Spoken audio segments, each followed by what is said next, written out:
All right. All right, we'll go ahead and get started. I know other folks are kind of trickling in, so all right, so here we go. So first off, thank you so much for joining in and welcome to creating the conversation around mental health in our Filipinx community in honor of Filipinx History Month. So for those who don't know me, my name is Tara Cristobal-Rivera, and I am joined here by my esteemed colleague and dear friend, Euryale Gadin, and we are both from Mente Counseling and Consultation. And our behind-the-scenes tech and also esteemed colleague and founder of Mente, Martha, is also on the line. I'm giving her a shout out as well.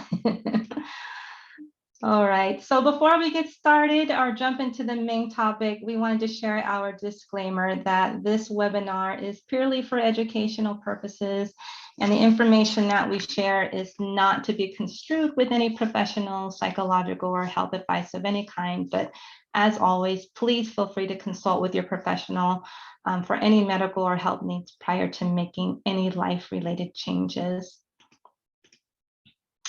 And we also want to do a land acknowledgement for, and just take a moment to kind of recognize those whose lands that we're conducting the webinar from. We are located in the Pacific Northwest area, the greater Seattle area. We've actually been having some fun windstorms. So just to acknowledge if it does flicker or my power goes out or your rails, then you kind of know why, but we'll pick up where it drops off and continue on. So with that, we would like to pay our respects by stating that we at Mente Counseling and Consultation acknowledge that we are on the unceded ancestral lands of the Duwamish people, past and present. A people who live among us and are thriving, their vibrant contributions tied to the health and stewardship of the places we call home. Let us explicitly name the legacy of genocide, ethnic cleansing, stolen land, and forced removal that the colonizers inflicted upon the indigenous peoples of this land. Let us also arrive with humility and gratitude to the spaces we inhabit today as they nourish our bodies and our families, so they are not our own. May the Duwamish people and all indigenous peoples, including their territories, native languages, and traditional practices, be honored at this and all places and gatherings. May this acknowledgement stand in solidarity with indigenous people and respectfully contribute to bringing them justice. So thank you so much for allowing us to take a few minutes to do that land acknowledgement. Just some housekeeping kind of webinar guidelines. We definitely want to encourage open dialogue throughout this session. So as always, if you can keep yourself on mute when not speaking, that would be super helpful. Also, please feel free to utilize the chat window with any questions. And then as a reminder, we are recording this session as Martha had mentioned, so feel free to update your username and your preferred pronouns. You can do that at this time as well. And then we also kind of wanted to do a fair warning just around some of the topics we will be discussing may feel a little triggering. So please feel free to take the time that you need to either step away, take a few breaths, or do what feels most comfortable for you.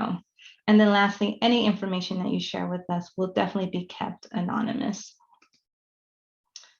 All right, so a little bit about us. As I mentioned, I am joined here with Euryale. She holds a master's degree in humanistic counseling, and throughout this presentation, she will be providing her mental health perspectives through a therapeutic lens. I hold a master's in integrative and functional nutrition, and I will be providing the mental health perspectives through a food and body image lens. So what we hope that you can get out of this particular webinar is that not only getting a handful of Filipinx American history kind of facts, but also an understanding of what well-being is from our personal perspectives, as well as from a therapeutic and food lens. We'll also bring what is social media and some of the influencers are saying out there about mental health. And then we will end on why this topic is important. And of course, we will allow time for Q&A. Before the Q&A, we will shut off the recording at that time. And as we mentioned, we are recording. We will also share the link to this as well as a copy of the slides. So feel free to sit back and enjoy the conversation. All right, so let's get into it here. So Just to get us into the mood around Filipinx history, as a side note, Euryale and I had an opportunity to attend a Filipino Studies and Civics Leadership class, and one of our cohort members, Joseph, is on the line. But it was so enlightening, and we learned so much about our history and culture. And at that same time, we got to meet some wonderful people. But here are a few highlights that we learned from that program.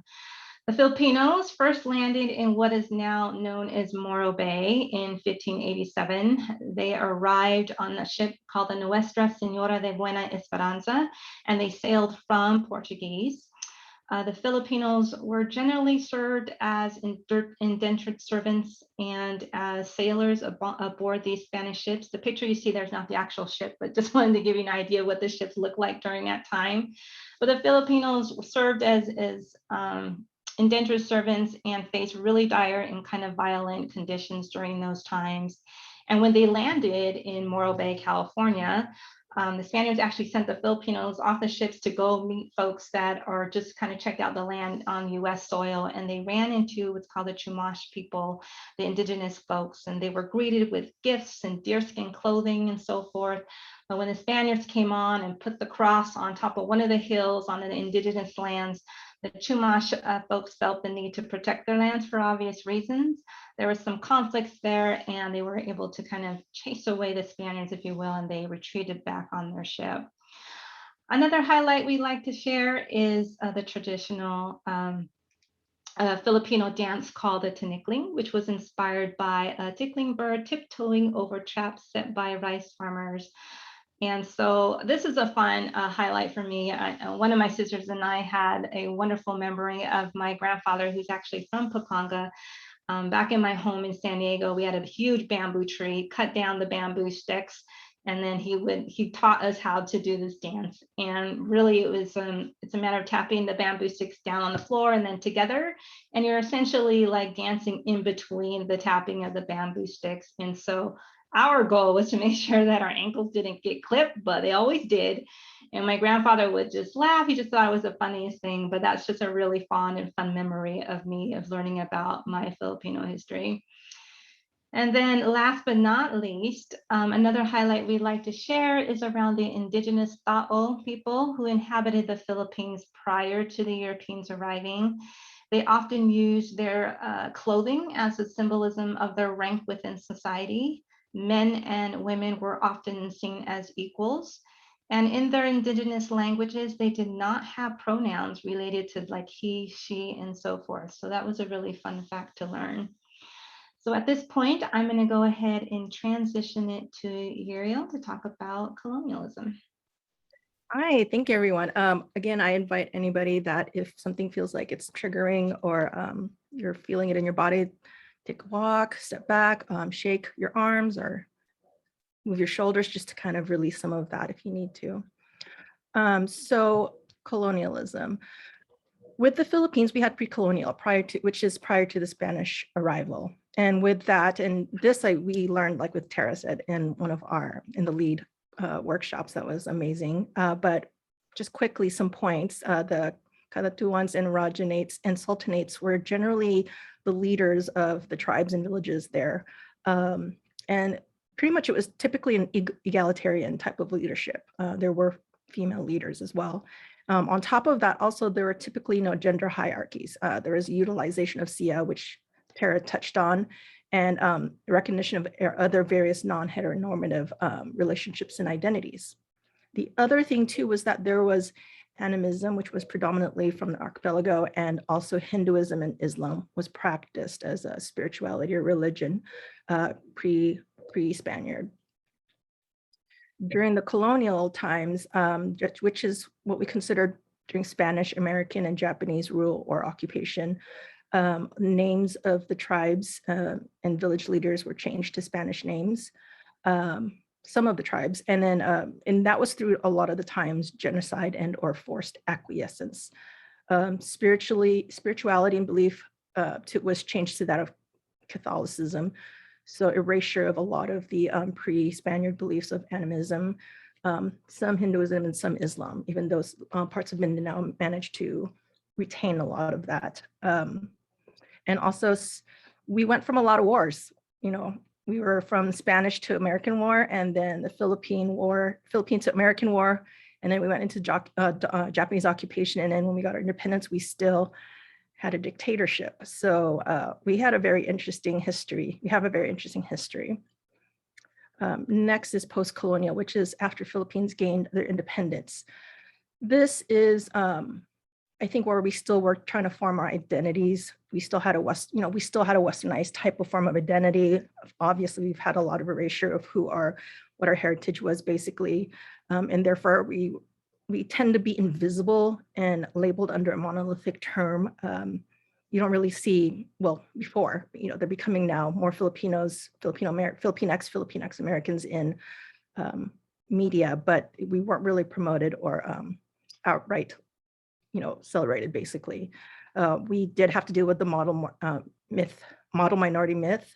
And honestly, I feel as a therapist that exacerbates and really perpetuates the mental health issues within the BIPOC community. With that being said, I wanted to point out what well-being is personal and also on a professional. They kind of intertwine a bit. So well-being to me is, as personal and also professional, is being okay with not being okay. I know we hear that cliche terminology, but that really does have a lot of weight to it. And something that I hope that a lot of people start taking to heart. And also the other thing is understanding what self-care looks like to me, so that what it looks like to you as well too. It is going to be different from person to person. And it can be as simple as saying no, basically. And that's self-care.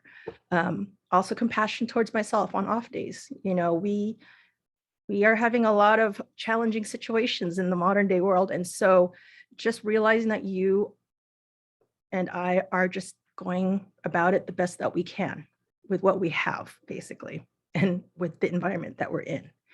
And so that comes to rest. Rest is part of self-care, but rest is also very important. Rest can be political, but mostly it is to help you just take a breath for yourself, to kind of reorganize who you are, your emotions, your thoughts, and just kind of reorient where you are, basically. Seeking therapy for myself.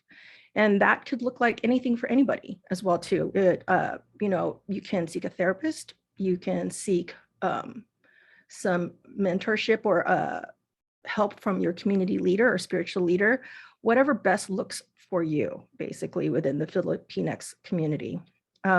Social support systems, that also can include, professional guidance, basically, but also if you have anybody within your nuclear family all the way to the system level. And that would be friends, again, spiritual leader, community leader, just somebody that you feel safe and non-judgment from, who's basically open to a lot of, what you're saying, gives you that safe space. And then also advocating for accessibility for seekers and cultural competence for providers. That is something that we are still working through as a BIPOC community, especially in the Filipinx community. I find that it's still something considered shame in terms of seeking mental health, and hope to basically, like I said, with Tara and others, really to change that conversation around. And so what well-being is not to me: toxic positivity. Some people may have heard or not heard that, but basically it's about be positive. Be positive in the face of when you're not being positive. And at leastism is what I call that. And I feel those dismiss what you're feeling, basically. And so it's kind of teach, how you suppress what's natural to you, which is feelings and process. It's like, basically, like I will relate it to Tara's field, basically. You need to process food, so you also need to process and digest your feelings. You need to give that time. And so that time will be different for everybody. You shouldn't have yourself go by anybody else's schedule or pacing, basically. People pleasing is also what is not well-being to me. That means that you forget yourself, basically. Loosely placed to no boundaries, grind culture, which we are in that, basically. Perfectionism, hustle mentality, no forms of professional community and spiritual assistance. Sometimes some communities just don't have that. and we just need some people to be able to step up or support people to be able to step up to that. Also self-sufficiency to the point of where I can do it all on my own without anybody's help. We're humans, we're really evolved to connect with each other. And so it's learning how to be vulnerable with other people. And the only one way. I acknowledge being in an academic setting and also with the teachings that it tends to be dominant culture perspective, but Tara and I, that's what we're doing. We're trying to change that narrative basically and infuse more of the Filipinx experience locally, nationally, and globally. So therapeutic well-being impacts. What that does is it impacts our emotional well-being. It basically is what feelings are coming up. We are in our community, I'm not going to say generally, we are told to, oh, just pray. And I have nothing against praying or anything like that, but that seems to be the answer for everything. And it's not. Sometimes you do need to sit with your feelings and process it, again, like digesting food, basically. And those feelings help alert you to what is going on with you and what needs to be addressed, basically. And plus, like we have Asian hate crimes going on. And so that's something that we don't want to suppress. We want to be able to reach out to people and talk to. With that being said, the next thing that gets affected basically after emotional well-being is our physical well-being. What we don't address in our emotion, it tends to come out in our body physically, basically. There's tension, our shoulders start hurting, we feel lower back pains, some of us get migraines, and some of us feel fatigued. So those are indications that your body is carrying a lot of the emotions in different parts of your body, and it just wears you down eventually. And so you have your emotional well-being affecting your physical well-being, and then it goes into basically your cognitive functioning. That begins to get affected as well too. And a lot of people say that their mind seems foggy or that there's too much in their heads. And that is because you're in a process of trying not to feel the feelings, being overcome by your physical situation, physical symptoms, and then your brain is like, what's going on, basically. So all of these go hand in hand with each other. If you take care of one thing, you hopefully try to take care of everything. It's that balance for you. And a lot of it is just, am I looping my thoughts? Am I thinking too much? Or do I feel like shutting down? Basically is what you want to recognize when you're thinking about your cognitive functioning. With that, yes, thank you, MJ. Definitely take time to process your feelings. Bioecological sphere. So with that being said, your emotional, physical, and cognitive being is basically your environment. And that is your surroundings. That's the people around you. And that is from a micro to a macro level. And that means it's family. Yeah, whether it's nuclear, it's family that's blood or not blood, basically. And then it goes into community. Then it goes into agencies, basically. And after that, it goes into institutions. And so, there's a lot of things impacting us, really, on a lot of different levels. And so, how are things with our family? And as Filipinx, we are family oriented for the most part. I am going to generalize that since I understand there's some situations not like that, but what happens within our family and in our community affects us greatly. And so, it's taking a look at what does the relationship environment look like and how is that affecting my well-being. On a macro level, there's a lot of stuff going on. So what am I consuming in terms of news, hearing from other people, and forms of media, and how is this affecting me emotionally, physically, and cognitively? And oh, sorry, I'm going to move it over to Tara. Thank you, Tara. I'm like, hi. Thank you, Euryale. I think that was a wonderful summary, not only well-being from your perspective, but how we can think about it from a therapeutic lens. I'm going to provide my personal perspective, and then I'll kind of go into the nutritional part. But what well-being is to me, this is kind of around what I need to do in order to support my personal mental health. And although this is not an exhaustive list, it's just some of the things that I found has been super helpful for me. So this includes being comfortable in my own skin, including the color of my skin as well, loving myself, and being my own friend. Sometimes I think we can be our worst critic of ourselves. Also being grateful for my body, and how my body has gotten me to this point in life and how it continues to function so that I can live another day, and having compassion and grace with my body. Well-being also means for me is finding foods that I find satisfying for me and that I also find nourishing. Also finding a movement that I enjoy and not feeling like I have to do movement that I don't enjoy or that hurts. Self-care as well. Self-care for me could be like reading a book or meditating or just taking a walk with my dog. Love doing those kinds of self-care things. And then lastly, but definitely not least, well-being for me is really around having some authentic and meaningful relationships, because I think for me, connection, even though a lot of times we're all virtual right now, but these meaningful relationships definitely help my well-being. But well-being is not for me, at least from a food and body image kind of perspective, really is not trying to be a certain way. So worrying about how much I weigh or worrying about what size clothes I'm in, because to be honest, health comes in all sizes, and a weight number doesn't dictate whether you are healthy or not. So those are some of the things that are not necessarily well-being for me. The other thing is thinking about enjoying food, not restricting food, or feeling like I have to go on a diet to meet some sort of standard society norms around what my body should look like. It's all about kind of tuning in and feeling comfortable in my own skin and my own body. Perfectionism, this is a big one, at least for me. Just in terms of, you know what, perfectionism doesn't exist.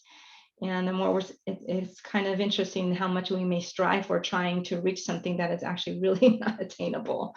So that is not a form of well-being for me, trying to reach something that is not attainable. And then lastly, but definitely not least, is body shaming myself. So again, trying not to live up to what society standards or norms around what my body should look like. It's really all about what I define what health means for me, and being comfortable in my own skin. So with that, I'm going to transition over to kind of well-being impacts overall. So, we talked about the principles in mind, and not only thinking about mental health, but next I kind of want to share and kind of pull in together the relationship with food and how we are mentally and physically kind of function. So from an emotional well-being standpoint, this is really kind of centered around, again, like tuning into our body and seeing how we emotionally feel when we eat foods, or how we emotionally feel even when we don't necessarily eat foods. But when you eat foods, like, does it make you happy? Does it make you sad? How do you feel after? Do you feel tired? Just becoming kind of consciously aware and connecting with your body around the emotions that it's telling you in relation to food. The physical well-being part of it, of course, includes ensuring that you're getting enough to eat to make sure that your body is performing or doing the things that it needs to do. But this is also in relation to our bodily sensations around food, so around the things we eat. So for example, are we mindfully eating in a way of like tasting the flavors of the foods? Are we smelling the foods? Or are we realizing, is it too spicy? Is it too sour? These sensations really kind of help drive, or is your body compass to like tell you like, yes, this is great. I love this food. I'm being satisfied by this food.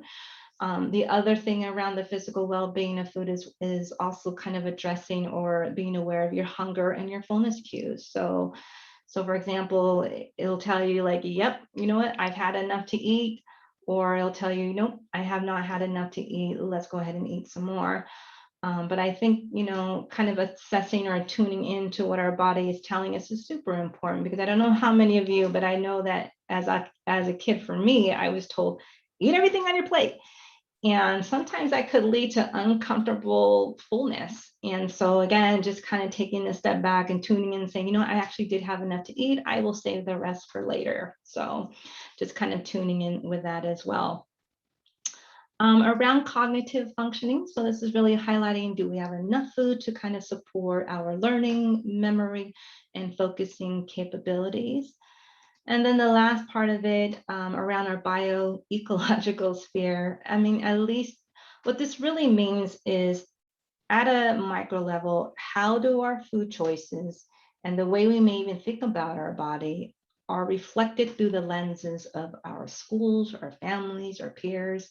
So just kind of thinking about it through that lens, and then the same set of questions at a macro level, like our food choices, the way we kind of think about our body, how is that projected or reflected in the attitudes and beliefs of not only our culture, maybe our socioeconomic status, and how does that impact kind of your own body image in what we eat? So, we may have been told, when we're thinking about colonialism, like, eating European American food is the most healthiest food.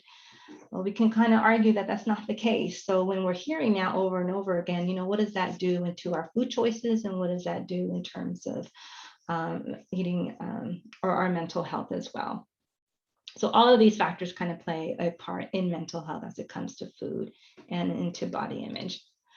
So with that, now that we've highlighted kind of the Filipino history and we talked about some of the colonial history aspects, we are curious how many of you can name an American celebrity. Feel free to put it in the chat window, a name of, either an actor or a comedian or a musician. Just go ahead and put a name in there. And Euryale, if you don't mind just kind of naming off those names as they come in through the chat. I'm really interested to see what comes up for some of you in terms of what an American celebrity name comes up for you. Adele, Taylor Swift, John Legend. I got to see him in concert once. He was amazing. Will Smith, yes. Joe Coy.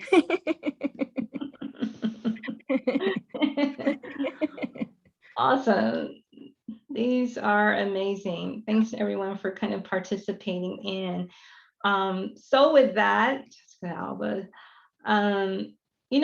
we've got a good mix between kind of showing a good diversity actually between white and Black. We have definitely some Filipino in there. I think we have Jessica Alba, who's kind of mixed, and Hispanic in there as well. So, but now I'm going to challenge you to actually, I know we already had some in there, but let's throw in some Filipino aside Joe Coy.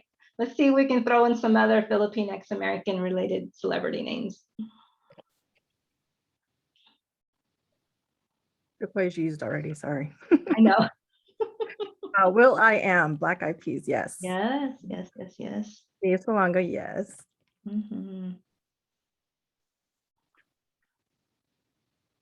Folks from America. What was her name? Jessica something? Was it MJ? I think it was Jessica something. I think she was from San Diego too. Bruno Mars, yes. Mars. Yeah. I know that. Yeah. Okay. Awesome. These are great. Well, thank you all for kind of participating and joining in. I mean, really the intention of this exercise was to, really assess when we see the word American, what comes to mind for us, is it mainly European American, or do we actually kind of think about the diversity of America as well? But no judgment here, really just was just kind of to bring awareness around what is in our surroundings. So that was a super fun kind of exercise there. All right, so we're going to go into, what are some of the influencers out there talking about with mental health? So some of you may know Naomi Osaka. She is a professional tennis player and has been ranked, I think the first Asian actually been ranked to hold a #1 ranking in tennis. She is of Haitian and Japanese descent. She was actually recently in the news. She's a big advocate for Black Lives Matter movement, as well as speaking out about mental health. I think she just did a recent interview with, I think it was Time Magazine, but basically talking about it's okay to not be okay, and advocating for doing self-care and preserving her mental health. So she skips out on press conferences to honor that. Another person you may recognize, Simone Biles. She is also another well-decorated Olympian as well in the gymnast world. She recently made news this past summer in the Tokyo Olympics. She actually took it upon herself to withdraw from some of the events so that she can tend to her mental health as well. She did get some critique over this, but in general, she got a huge outpour of support because of the way she had handled this with such grace. And so, it's not easy to talk about mental health when you're, especially when you are in the spotlight, and she was literally in the spotlight. So, so nice to hear her story as well. And then Michael Phelps, another Olympian swimmer. He's actually retired from swimming back in 2016, but he's been a huge mental health advocate. And I had an opportunity to actually to watch him speak live, and he was so authentic and transparent in sharing his mental health story, especially around depression. He talked a lot about and being transparent around seeking a therapist and how the therapist has helped him so much through his personal depression struggles. So he's helping to kind of destigmatize around getting mental health support. In fact, he's also the face now of some of you may have heard that therapy app called Talkspace. So he's been a big advocate for kind of pushing that app. So these are just a handful of examples of some of the influencers out there that are talking about mental health. So with that, I'm going to hand it to Euryale to talk about some of the other influencers. Thank you, Tara. So the first one that comes up is Tara. I might be saying that wrong and I apologize. She just kind of bursted out into the scene basically probably about 3 or 4 months ago. And she is not an expert in, she's not a therapist, but what I really admired about her is that she basically was like, okay, we need to talk about this as a Filipinx community and how things we don't talk about. And so I admire the courage that she has, and it's difficult, especially on a public platform, to talk about your mental health and a lot of difficulties that we go through as Filipinx people, basically BIPOC people. Also, the next one too is he is actually a doctor, a therapist in Pennsylvania, Philadelphia, and he does have his own group, inclusive therapist group, therapies clinic. And he also talks about various items, various situations within the BIPOC community. And so I wanted to kind of give a diverse example of here's one that's somebody that's just, let's talk about it, and let's get this conversation going. And here's one that's in the field, really trying to get that moving, basically. The next one I wanted to introduce was Ann Carly. And what I liked about her is that she has another form of basically advocating and being an activist for mental health. She does not show her face, but she does talk about a lot of the Filipinx experience. And her illustrations are actually pretty cool. So if you want to check that out. The next one is Gabby Flores, and she might be done, but she was definitely in the works to get her degree within either psychology, I think, but definitely a psychotherapist. And so these are the examples of really who is out there, and they're just the tip of the iceberg. There's also Dr. Therapy. There's some of the cohorts that we have within LEAD that were also therapists as well too. And so I really invite all of you to look out there and explore and see who resonates with you. Not all of them are going to fit in with what we believe and what we feel, but definitely they are out there. Thank you, Tara. So with that, why is this important? And so it's important to destigmatize seeking mental health. And I wish there was another way to term that for the Filipinx community, basically, but right now that's kind of the term. It's important to me. It is the reason why I'm going for my doctorate. I think there's not enough counselors, therapists, psychologists out there in terms of BIPOC and Filipinx therapists. And so I also want to change the curriculum in the sense of we've been erased and we've been invisible, and they need to have more information basically on us. We need the conversation flowing with that and to grow. Also, I would love to see basically all the BIPOC and Filipinx community rally together, have consortium even more so, and connect. There's little pockets of us everywhere, but hopefully we connect eventually. Together we can definitely, build that group basically.